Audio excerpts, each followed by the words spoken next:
5,000 years before the pyramids were finished, a farmer along the Euphrates River picked up a stone that shone like frozen moonlight. He had no idea that this soft, white metal would one day fund navies, topple empires, and power the phone in your pocket. This is the entire history of silver. And here is the twist. The same metal that built ancient Athens and the Spanish Empire is now facing a supply crisis so severe that the world may not have enough of it to build the solar panels we need. By the end of this video, you will understand why silver is the most important metal you have never thought about, and why its history is far from over. Silver does not form in the earth like coal or iron. It arrives through superheated water deep underground, depositing itself in veins that take millions of years to form. The first humans to find it did not mine it at all. Around 5,000 years before the Common Era, ancient peoples in Egypt and Mesopotamia discovered small nuggets of native silver in riverbeds. They were mesmerized. Silver was rarer than gold in Egypt. In fact, for long periods, silver was worth twice as much as gold along the Nile.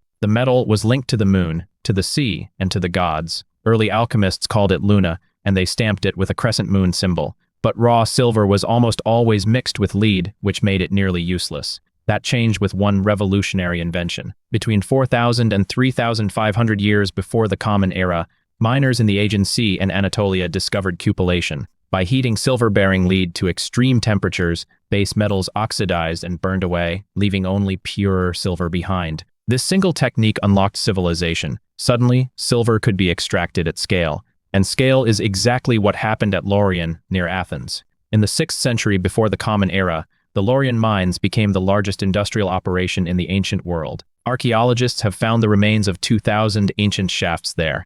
At its peak, 20,000 laborers worked underground in brutal conditions. The wealth was staggering. Athens used this silver to build a navy that defeated the Persian Empire. It funded the Parthenon. It minted the silver drachma, which became the trusted currency of the Mediterranean. Without Laurion, there is no golden age of Greece. But Athens was only the beginning. When Rome rose, it needed silver to pay legions, build roads, and tax provinces. The Romans found their answer in Spain, where rich silver veins fed the imperial machine. The denarius, Rome's principal silver coin, became the backbone of trade from Britain to India. At one point, the Romans worked 40,000 slaves in the Spanish silver mines alone. Silver was not just money, it was power. But when Rome fell, European silver production collapsed. For centuries, the metal was scarce. Then, in the 10th century, massive discoveries in Germany, Norway, and Sweden revived the medieval economy. The Fugger banking family of Augsburg amassed a fortune so vast that they lent money to kings. All of it came from silver, yet even this paled in comparison to what happened next. In 1492, Christopher Columbus reached the Americas. Within decades, Spanish conquistadors discovered something that would reshape the entire world. In 1545, a native named Diego Galpa stumbled upon a mountain in Bolivia so rich in silver that it would produce 60% of all the silver mined on Earth during the second half of the 16th century. Cerro Rico, the rich mountain, turned the city of Potosi into the second largest city in the world after London. Spanish galleons carried this silver across the Atlantic in armed convoys. Some of it sailed to Acapulco, then crossed the Pacific on Manila galleons to buy silk and porcelain from China. For the first time, a single commodity connected Europe, the Americas, and Asia in a true global trade network. But this wealth came at a horrific human cost. Millions of indigenous laborers and African slaves died in the mines of Potosi. The mountain is still being mined today, and it is still collapsing. While Spanish silver flooded the world, new powers were rising. In the spring of 1859, 2 miners in Nevada sank a pit to collect water. At the bottom, they found a layer of rich black sand. When assayed, it turned out to be 3 parts silver to 1 part gold. The Comstock Lode was born. It triggered a bonanza that produced over $320 million in gold and silver by 1878. Virginia City exploded overnight. It was there that a young reporter named Samuel Clemens adopted the pen name Mark Twain. But the Comstock was more than a get-rich-quick story. It forced innovations in timbering, steam power, and ore processing that transformed mining forever. Meanwhile, silver was fighting a different battle, one that would decide the fate of nations. In 1792, the United States adopted bimetallism. Both gold and silver backed the dollar at a fixed ratio of 15-1. For nearly a century, this system held. Then, in 1873, Congress passed a law that quietly stopped the free coinage of silver. Critics called it the crime of 73. Silver prices collapsed. Farmers and miners were ruined. The fight over silver became the central issue of American politics. In 1896, William Jennings Bryan delivered his famous Cross of Gold speech. "You shall not crucify mankind upon a cross of gold," he thundered.